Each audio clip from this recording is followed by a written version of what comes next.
yoonu tool si démbi réew mi ñu fas yéene dem njawen seeti maam ànd ak surtout démbi réew mi ak groupe bi ànd ak ñun ak soppi ya xarit ak am di jàmm yëpp ñu ngi yegg si njawen fekk maam sañse sol daraam ju rafet teg si kaala ak koppati ngëb dokkam ak benn bëñ bi nekk ma ne ko cooy maam ak bëgg sañse fa la jàpp nag waa maam foo jëm maam na ma doom dëkk ndoor yi ñu dendat suñ dëkk bii nga xam ne sorewul fa am ko fa gaañoon tey lañ koy saraxal di ko ñaanal foofu laa jëm ma ne ko maam tee ngaa yëg sere gi mbaa nga noppalu maam na ma déet bàyyi rek ma dox ndànk fuddaale tànk ma ne ko te muy dëgg maam ndax naajoo tàngul ñu ànd ak maam xam ngeen ne mag suñu nattu la ba ñu génn dëkk bi rek romb kër gu mag gi xam na waa joo xam ne toolam ci pegg yoonu la ne mu ngi fa saan façon wu góor waa maam na ko jaajëf bam na ko waaw kay mu ne ko gàttalal te bu nga saanu te nga bàyyi xelu yoon yi balaa nga koo gàllankoor de gàllankoor ñeneen mu ne ko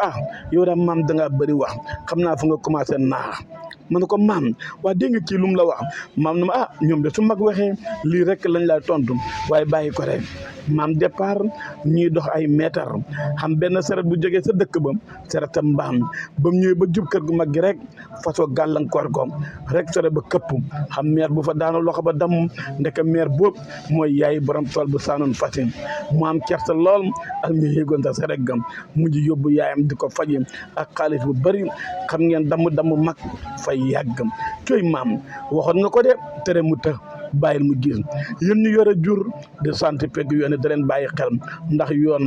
yoonu ñëpp la te mën na ko gàllankoor maanaam jéggi yoon te doo ko xam ngay daw mbaa nga yore seret lu ne mën naa xew da leen ko bàyyi xel maam jërëjëf ba beneen incha allah su yoonu tool su démbi réew mi